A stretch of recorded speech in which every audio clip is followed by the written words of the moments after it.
Greetings, folks. John Grace, President, Investors Advantage, and the Money Doctor is in. Now, please do like, share, and subscribe this work because with your feedback, it helps us determine what kind of work we should do in the future. And based on the feedback that we've enjoyed so far, the real question that we're dealing with today is advisor alpha. Now, alpha is kind of one of those words that a lot of people don't understand. So we'll turn to Investopedia for a definition. And alpha is often considered to represent the value a portfolio manager adds to or subtracts from a fund's return. Now, we're going to make it your portfolio return, not just an individual investment return.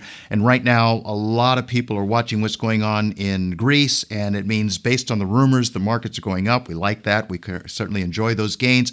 And then we see bad rumors or rumors that there's not going to be a deal with the European Union, with the Prime Minister of Greece, and those rumors cause the markets to decline. So what we're really suggesting here is that we pay attention to what's going on, but we also make sure that we really pay attention to our bottom line. In other words, that we have a personal benchmark. The markets are going to do whatever they do. Real estate market, bond market, stock market, they're all over the place. They're doing all kinds of things all the time.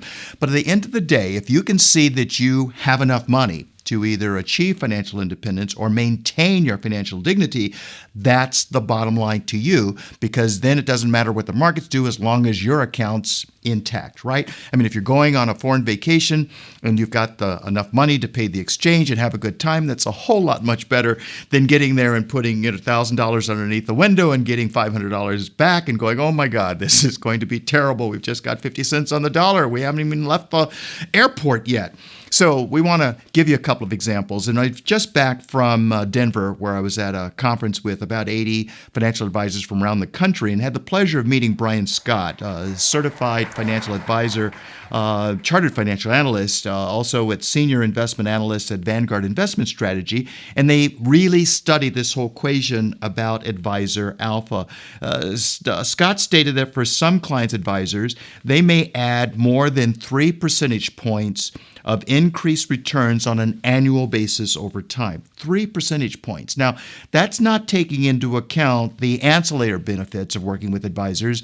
It's developing the estate plan, making sure the taxes are done well and in advance, and there's some tax planning as part of the equation. Looking at how much money it's going to require to retire, if you will, or stay retired. Looking at the options relative to residential real estate. Should we refinance? Should we be selling? Should we be buying more? How do we read these economic tea leaves in a way that helps us make sure that we're trying to achieve what it is our goals are? And then we look, 3% certainly is significant.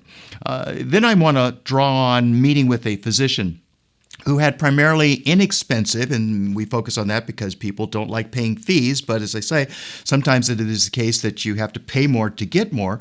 This gentleman had a great deal of his money, $3 million outside of his homes, primarily in NASDAQ stocks in 2008. And the market, that was a bad year in 2008, and according to Yahoo Finance, that particular index was off about 39.5% for the year, which is about what his account did. Now, so what that means, he started January 08 with a $3 million account, lost about $1.1 million by year-end 2008, leaving him with about $1.8 million in his account, which requires his getting a 65.5% roughly return on 1.8 to get that balance back up to the $3 million. What we're suggesting, folks, is this is it's a good example to look at, but it also calls for the question, how did you do? When we're talking about your personal benchmark, how far down did your account go? Can you learn anything looking at 2007, 2008? Go back to 00 to 02. Can you learn anything? If you don't like the answers you're getting when you ask these questions, we're going to suggest that you ask the question again and get a better answer.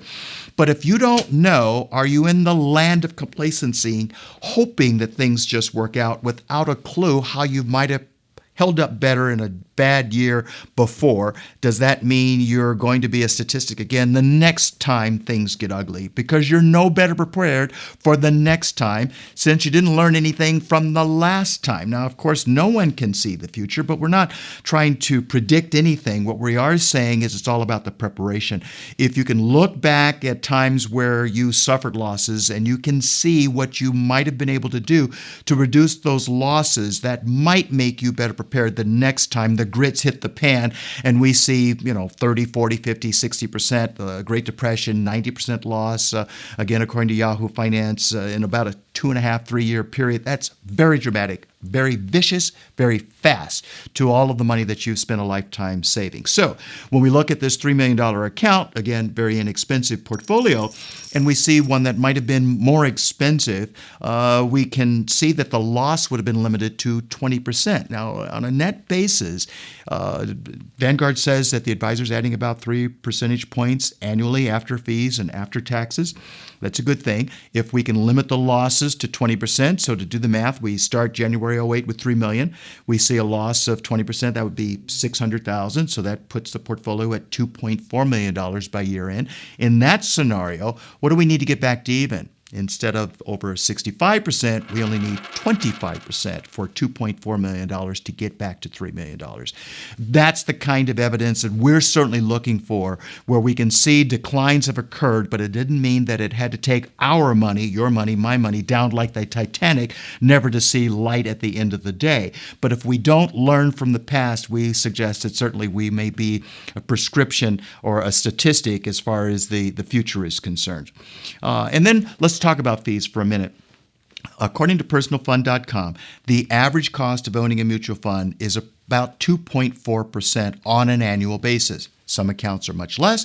Some we've seen 2, 3, 4 times that as far as the average cost is concerned on an annual basis.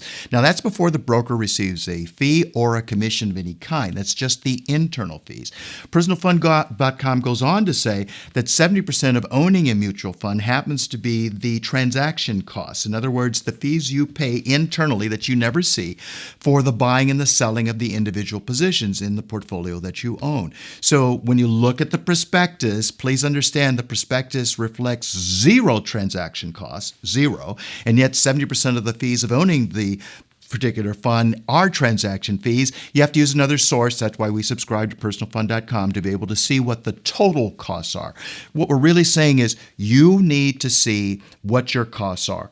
Are they worth paying? You want to see what you need to do to have a plan, all right, so that you can stick to your plan, particularly when things go awry. Or with what we're watching right now with Greece, and some people are considering it a very slow train wreck.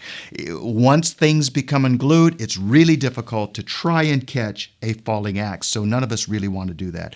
So put your plan together, test it, look back to see what you've learned, find out what you're paying, determine whether or not you think that's a price worth paying. Get a second opinion if you don't like the answers you get to your questions. And let's understand this. The difference between a wish and a goal is a plan. We're going to suggest that you get a plan right away while you can. And with that, I'm John Grace. The Money Doctor is out.